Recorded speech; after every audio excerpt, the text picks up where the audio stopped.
Hi students, a very good morning. आज मैं आपको एक डायग्राम के फॉर्म में ऑडिटिंग का पूरा सिलेबस ही समझा दूंगी। और इस डायग्राम की खासियत ये है कि ये जो डायग्राम है ये आप किसी भी क्वेश्चन में फ़िट कर सकते हैं, चाहे वो वाउचिंग का हो, वेरिफिकेशन का हो, ऑडिट ओपिनियन का हो, ऑडिट रिपोर्ट का क्वेश्चन हो, ऑडिट एविडेंस का हो, ऑडिट प्रोसीजर्स का हो, रिस्क असेसमेंट का हो, टेस्ट ऑफ कंट्रोल का हो, सब्सटेंसिव प्रोसीजर्स का हो, कंप्लायंस प्रोसीजर्स का हो, राइट। सो ये 360 डिग्री डायग्राम है जो आप कहीं पर भी फिट कर सकते हैं एंड इट अपहोल्ड्स कि ऑडिट है क्या in a nutshell, right. Now starting with this, अगर मैं इसका नाम दूँ इस डायग्राम का, तो इसका नाम है steps involve in framing an auditor's opinion, right. अब ऑडिटर ओपिनियन बना रहा है तो कुछ चीज़ें लेकर ही बनाएगा, राइट। अब आप देखो, सबसे ऊपर मैंने लिखा है audit opinion, audit evidence, audit procedures, risk assessment, test of control, compliance, substantive उसके नीचे लिखा है, राइट। अब मुझे एक बात बताओ, ऑडिट ओपिनियन ही बनाना है और ऑडिट ओपिनियन से ही हम डायग्राम शुरू करेंगे? ऐसा तो हो नहीं सकता ना। जो चीज़ बनानी है वो थोड़ी ऊपर लिख देंगे। सो मैं आपको क्या समझाना चाह रही हूँ, that this is an inverse flow diagram. What do we mean by inverse flow diagram? मतलब क्या है, ये डाउनवर्ड टू अपवर्ड मूव करेगा। ये होगा, फिर ये होगा, फिर ये होगा। So you need to be very clear कि that this is an inverse flow diagram. So this is an inverse flow diagram. So मतलब पॉइंट नंबर 1 कहाँ से शुरू होता है? यहाँ से, right. So first one is test of control, right. सबसे पहले ऑडिटर टेस्ट ऑफ कंट्रोल लगा के देखेगा। टेस्ट ऑफ कंट्रोल का मतलब क्या है? टेस्ट ऑफ कंट्रोल के अंदर दो चीज़ें आती हैं, one is compliance, one is substantive. What is compliance procedures? Compliance का मतलब है checking of internal control. Internal control का मतलब इन नटशेल में अगर आपको समझाऊँ, फॉर एग्ज़ाम्पल कोई परचेज़ हुई है 10 लाख की, वो कंपनी के प्रेमिसेस के अंदर आई है। क्या वो ट्रक वैसे ही आकर लोड कर दिया गया है, या उसका एक बिल था, उस बिल को सबसे पहले चेक किया गया गेट पर, फिर उस सामान को चेक किया गया सबसे पहले गेट पर, फिर अंदर आए और जो भी स्टोर मैनेजर था गोडाउन का उसको बुलाया गया। उसने अपने बिल से, जो उसको अंदर से मिला था ऑफिस से, उससे मिलाया वो वाला बिल, सामान को खुद वेरीफाई किया, फिर ऊपर इंटीमेट किया कि हाँ जी ये 10 लाख की परचेज़ आ गई है, और फाइनेंस डिपार्टमेंट को बोला कि अब आप पेमेंट कर दीजिए, right. So this is known as an internal control. ये एक स्ट्रॉन्ग इंटरनल कंट्रोल है कि एक ही चीज़ को 3 बार चेक किया जा रहा है।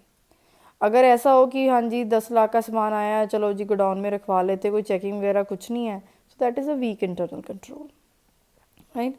Then is substantive procedure. Substantive में दो चीज़ें आती हैं, vouching plus verification. Vouching students हमेशा उस चीज़ की होती है जिसके बिल होते हैं, फॉर एग्जांपल परचेज़ की, सेल की, राइट। कोई और चीज़ हमने, कोई बिजनेस के लिए हमने कोई फर्नीचर बाय किया या कुछ और किया। एंड वेरिफिकेशन, वेरिफिकेशन हमेशा एसेट्स की होती है, राइट, जो हम फिजिकली वेरीफाई कर पाएँ।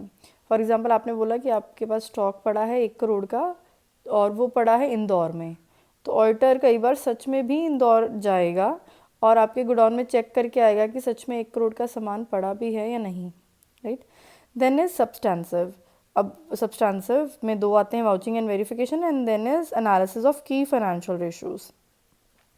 एनालिसिस ऑफ की फाइनेंशियल रेशोज़ का मतलब क्या है? जो रेशोज़ होती हैं, P E ratio, debt to equity ratio, liquid ratio, quick ratio, right. ये सारी रेशोज़ यस बैलेंस शीट में निकाली तो होती हैं, पर ऑडिटर को एक बार खुद भी निकालनी है और चेक करना है कि इन रेशोज़ में जो आंसर आ रहा है 1:1, 2:1, क्या वो एक आइडल रेशो बनती है। जो आप चैप्टर पढ़ते थे +2 में, वो इसमें हेल्प करता है ऑडिटर्स को।